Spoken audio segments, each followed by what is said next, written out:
জওয়ান বয়সে তওবা করা পয়গম্বরের সমতুল্য, আর বৃদ্ধ বয়সে তওবা করা নেকড়ে বাঘের সমতুল্য। আপনি ঘুষ খেলেন, সুদ খেলেন, যৌতুকের টাকা নিলেন, মসজিদে বসে আল্লাহ আল্লাহ তাসবিহ পড়লেন, আপনার অন্তরের ভিতরে ভয় নাই কি নাই? ভয় নাই। এটা দেখেন না মুসল্লি, ফাওয়াইলুল লিল মুসাল্লিন, এটা আসলে আল্লাহর জন্য নামাজ পড়ছে না। যদি আল্লাহর জন্য পড়তো তাহলে যৌতুকের টাকা ঘুরাইয়া দিয়ে আসতো। এটা হলো ফাওয়াইলুল লিল মুসাল্লিন। এই মুসল্লি নামাজ পড়ে আবার জাহান্নাম নিল। কোন জাহান্নাম তো জানেন? ওয়াইল দুজক। যে দুজকের বেশি গভীরতা, যে দুজকের বেশি শাস্তি, ওই দুজক নিলেন এই সমস্ত মুসল্লি। আমার মতো মুসল্লি যদি এরকম নিয়ত থাকে, যৌতুকের টাকাও যদি নেই, যখন বয়সটা আমার টাইট তখন আল্লাহ রাসূলের সুন্নতের সাথে করলাম ফাইট, যখন আমার বয়সটা তোর টাইট নাই, ঢিল হয়ে গেছে চামড়া ঢিল, তখন আল্লাহর সাথে দিল মসজিদ মিল। আছে এরকম সমাজের লোক আছে। যখন যৌবনটা বেশি পূর্ণ যৌবন, তখন টাইট, তখন ঘুষি মারতে দ্বিধাবোধ নাই, তখন অন্যায় করতে দ্বিধাবোধ নাই, তখন লুটপাট করে রাখতে দ্বিধাবোধ নাই, তখন জিনা করতে দ্বিধাবোধ নাই, তখন জিনা করলো। যখন বুড়া হয়ে গেছে, জিনা করার শক্তি নাই, ঘুষি মারার শক্তি নাই, লুটপাট করে খাওয়ার শক্তি নাই, এখন আইসা কি করে? যখন আছেন টাইট তখন আল্লাহ রাসূলের সাথে করলো ভাই, আর যখন হচ্ছে আমরা দিন মসজিদে আল্লাহর সাথে দেই মিল। তারপরে কি করে না? ওই পাওনাদারে ঋণ ফিরাইয়া দেয় না, তওবা করে না। এই সমস্ত মানুষের জন্যই আল্লাহ তাআলা বললেন এরা হলো দেখান্না মুসল্লি, এরা হলো মুনাফিক মুসল্লি। এই মুনাফিক মুসল্লি থেকে নাম করার দরকার আছে না নাই? আছে। একদম সহজ কথা, আল্লাহ কঠিন করে নাই। অনেক জায়গা আল্লাহ তাআলা সহজ করিয়া দিয়েছেন। সূরা তওবা, সূরা তোহা আয়াত নম্বর 2, মা আনজালনাহা আলাইকাল কুরআনা লিতাশকা। আমি বান্দার উপর কুরআন অবতীর্ণ করিয়াছি বান্দাকে কষ্ট দেওয়ার জন্য না, বান্দাকে সুসংবাদ দেওয়ার জন্য, বান্দাকে অন্ধকার থেকে আলোর দিকে নেওয়ার জন্য। আমি বান্দার উপর কুরআন অবতীর্ণ করিয়াছি বান্দাকে কষ্ট দেওয়ার জন্য না। আপনি কি আপনার ছেলেকে কষ্ট দিতে চান? আপনার ছেলের প্রতি আপনার যত মহব্বত না আছে, হাজারো গুণ বেশি আল্লাহ তাআলার আপনার প্রতি মহব্বত আছে। বিশ্বাস হয়?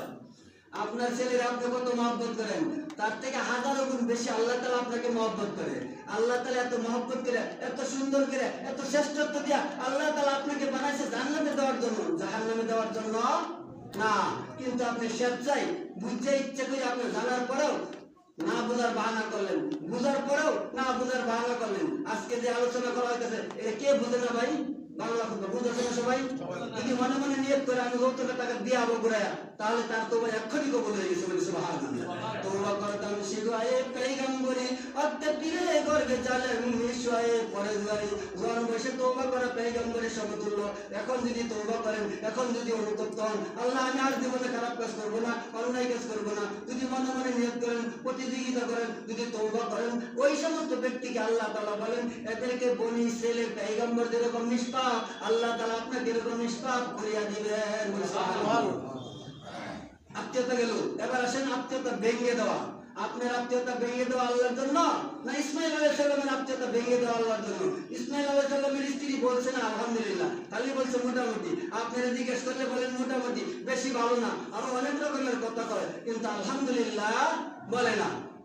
এখন ইসমাইল আলাইহিস সালামের স্ত্রী যখন আলহামদুলিল্লাহ না বলার কারণে বললেন চৌকাট পাল্টায় দেওয়ার জন্য, আর দেরি করলেন না, আল্লাহকে খুশি করার জন্য আত্মীয়তা রাখলেন না, আত্মীয়তা ভেঙে দিলেন। নূহ আলাইহিস সালাম তার পুত্রের দিকে মায়া মহব্বত আছে, আল্লাহকে খুশি করার জন্য নূহ আলাইহিস সালাম তার 4 জন পুত্র হাম, শাম, এপাস, কেনান, 3 পুত্র আল্লাহর কথা মানলেন, নবীর কথা মানলেন। এই 3 পুত্রকে কিস্তির ভিতরে উঠাইলেন, আর এক পুত্র কথা মানে নাই, ওই পুত্রকে হাবুডুবু খাওয়া মারলেন। ওই পুত্র উত্তর দিছে কি, তোর আল্লাহর পানি কত আছে দেখবো, আমি জ্যোতি পাহাড়ের উপরে উঠবো।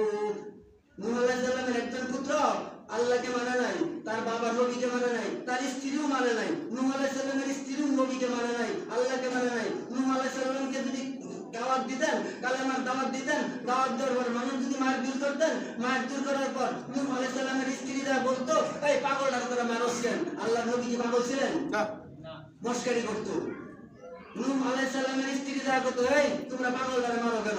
এই পাগলটারে কেন মারো? এটা তো পাগলা, এটা আবল তার উপর। দেখেন, তাহলে এরা দুইজন মানতো না, তার ছেলেও কেন মানতো না, তার স্ত্রী নূহ আলাইহিস সালামের স্ত্রীও মানতো না। আর 3 জন মানছে, এই 3 জনকে কিস্তির ভিতরে উঠাইছে, আর একজন মানে নাই, এই একজনকে কিস্তির ভিতরে উঠাই নাই। ওই নূহ আলাইহিস সালামের পুত্র কেনান বলতো কি, তোর আল্লাহর পানি কত আছে দেখবো, আমি জ্যোতি পাহাড়ের উপরে উঠবো। জ্যোতি পাহাড় অনেক উঁচু পাহাড়, জ্যোতি পাহাড় এখনো আছে, আর এই জ্যোতি পাহাড়ের ভিতরে নূহ আলাইহিস সালামের কিস্তিরাও এখনো পর্যন্ত আছে। যে কিস্তিতে চলাফেরা করতেন নূহ আলাইহিস সালাম, প্লাবন আছেন 40 দিন, ওই যে কিস্তির উপর আছেন, এই কিস্তিও ওই জুটি পাহাড়ের ভিতরে অর্ধেক ঢুকাল আর অর্ধেক বাইরে। পৃথিবীর কোনো যন্ত্র নাই, পৃথিবীর কোনো ক্যালেন নাই ওই যে ভিতর থেকে বাহির করার মতো এত বড় কিস্তি ওটার ভিতরে উঠাইলেন। আর এই কেনান উঠলেন না, আর এই কেনান ওই জুটি পাহাড়ের উপরে বাঁচতে পারলেন না, রেহাই পাই নাই। কেন জুতি পাহাড়ের উপরটাই হাবুডুবু খায় মরছে। আল্লাহ যদি মারে পৃথিবীর কেউ বাঁচাইতে পারে না, আর আল্লাহ যদি বাঁচা পৃথিবীর কেউ মারতে পারে না। এটার নাম ঈমান। এই ঈমানি শক্তি আপনার আমার নাই। এই ঈমানি শক্তি তখন আপনার হবে যখন এই হাদিসের উপর আপনি আমল করবেন। তাহলে আল্লাহর জন্য আত্মীয়তা করো, আল্লাহর জন্য আত্মীয়তা ভেঙে দাও। আপনি আত্মীয়তা ভেঙে দিলেন আলহামদুলিল্লাহ বলার কারণে না, আপনি আত্মীয়তা ভেঙে দিলেন আপনার স্ত্রীর বারবার বিয়ে হয়, আপনার স্ত্রীর এরকম যৌতুকের টাকা আনতে পারে না, এই জন্য তালাক দিলেন। ভাই কি অসুবিধা হইতেছে ভাই? না না আপনি এরকম করতেছেন কেন ভাই? আপনাদের মধ্যে তো মুসলিম বেশি একটা নাই, তাই এরকম করেন। তাহলে আপনার তালাকটা আল্লাহর জন্য হয়েছে ভাই। আপনি যে যৌতুকের টাকা আনতে পারেন না বেটার বাড়িতে নেন, এই জন্য তালাক দিলেন। বারবার খালি নিয়ে হয়, এই জন্য তালাক দিলেন। দুনিয়ার ক্ষণস্থায়ী জিন্দিগির জন্য আপনি তালাক দিলেন, আখিরাতের চিরস্থায়ী জিন্দিগি আপনি খোঁজ করলেন না। আল্লাহ রাসূল বলেন আর দুনিয়া ফানিয়াতুন ওয়াল আখিরাতু বাকিয়াতুন। আখিরাতের সুখ শান্তি চিরস্থায়ী, আর দুনিয়ার সুখ শান্তি ক্ষণস্থায়ী। দুনিয়ার সুখ শান্তি ক্ষণস্থায়ী, দুনিয়ার স্ত্রীও ক্ষণস্থায়ী, আপনি নিজেও ক্ষণস্থায়ী। এই ক্ষণস্থায়ী স্ত্রীর সাথে আপনি ক্ষণস্থায়ী দুনিয়ার সুখের জন্য আপনার স্ত্রী আপনি তালাক দিয়ে দিলেন। তাহলে আপনার স্ত্রী আল্লাহ খুশি করার জন্য তালাক দেওয়া হয় নাই। আপনি আল্লাহর জন্য হয়েছে না ইসমাঈল আলাইহিস সালামের আল্লাহর জন্য হয়েছে? তাহলে ইসমাঈল আলাইহিস সালামের যেরকম আল্লাহর জন্য হয়েছে, আপনিও যদি নিয়ত করেন যে আমার স্ত্রী যদি নামাজ না পড়ে, আমার স্ত্রী যদি আলহামদুলিল্লাহ না বলে, আমার স্ত্রী যদি আল্লাহর বিধিবিধান না মানে, তাহলে তালাক দিব।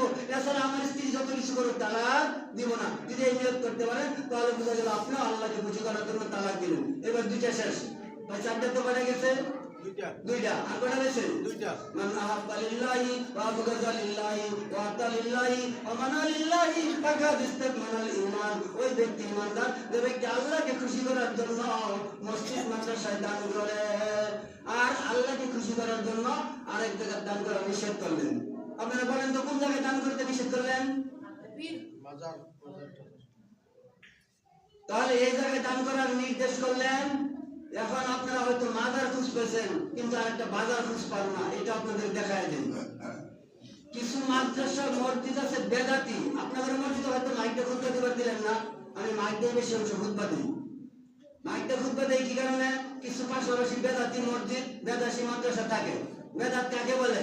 আল্লাহ রাসূল যা করছে তার থেকে নতুন করে বেশি করবার চা। এই যে আজকে শবে বরাত করতেছে, শবে বরাতের টাকা তুলতেছে। রাসূল শবে বরাত করে নাই, আপনি এটা সাজাইলেন। শবে বরাত রাসূল করে নাই, আপনি তো করলেন। এটা বেদাত না জায়েজ? বেদাত। বেদাত।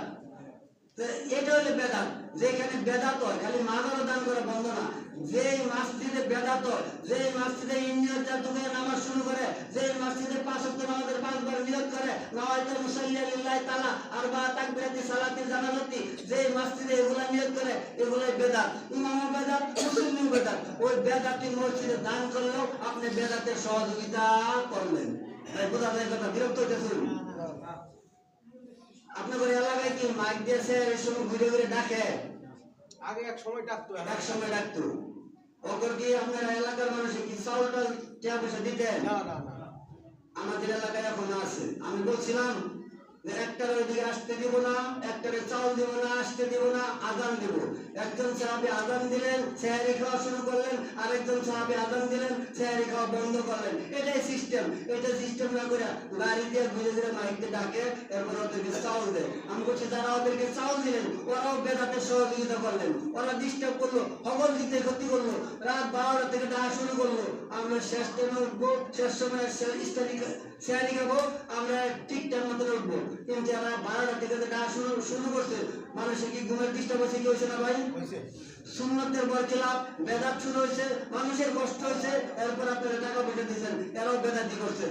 বেদাতের মসজিদ মাদ্রাসায় দান করবেন না, বেদাতি তাদেরকে সহযোগিতা করবেন না। শুধু একমাত্র গান বাজনায় দান করবেন না, শুধু একমাত্র যাত্রা ভাত্রা এই সমস্ত জায়গায় দান করবেন না। এইটি আমাদের বলার কর্তব্য। আমরা বলতেছি, আপনি মানতেও পারেন, নাও মানতে পারেন। আল্লাহ তাআলা আপনাকে স্বাধীনতা দিয়েছে। আপনি ইচ্ছা করলে নামাজে আসতেও পারেন, নাও আসতে পারেন। আপনি ইচ্ছা করলে দান করতেও পারেন, নাও